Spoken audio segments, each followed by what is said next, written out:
Bonjour Pauline Vincent, Bonjour. pouvez-vous nous parler un petit peu de vous? Moi. Je suis une communicatrice. J'ai fait ma carrière comme journaliste, j'ai fait des relations publiques et je me suis tournée vers l'écriture de façon plus quotidienne depuis une vingtaine d'années. Alors, mon premier livre, qui s'appelle L'Imposture, a été publié en 1994 et qui se passe entre 1935 et 1936 à Montréal. Et on entre dans les secrets d'une société secrète qui a déjà existé. Et c'est un suspense. Et là, je viens vous parler de La Femme de Berlin. Ici, nous avons la version de livre de poche. Le livre, la première édition a été lancée en 2004 chez Libre Expression. Et là, maintenant, je suis chez À lire en format de poche.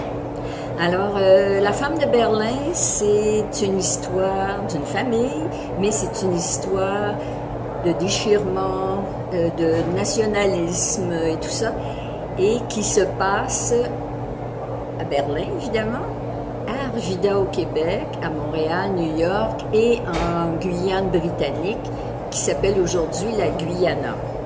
Alors, c'est un roman d'espionnage qui s'offre le plaisir de faire circuler des sous-marins dans le Saint-Laurent et dans le Saguenay pour évidemment y descendre un espion allemand. Alors, toute l'intrigue principale, c'est de faire exploser le complexe d'aluminium d'Arvida. Et à cette époque-là, c'était très important parce que les Alliés recevaient tout l'aluminium d'Arvida pour faire les avions et leurs bateaux. Alors, pour les Allemands, il fallait qu'il y avait à ce moment-là l'avantage dans les airs. Ils voulaient garder cet avantage en enlevant aux Alliés toute cette possibilité d'avoir de l'aluminium plus facilement qu'eux. Je vous remercie. Avez-vous d'autres projets en cours? Oui. Ici, mon espionne, elle s'appelle Lydia Vonens. Elle a double nationalité, canadienne et allemande.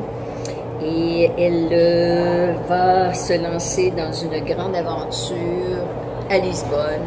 Et le prochain s'appellera La Femme de Lisbonne. D'accord, il sortira dans combien de temps? Il sortira dans 1 an et demi à peu près. D'accord. Je vous remercie beaucoup. Merci. Bon salon. Merci.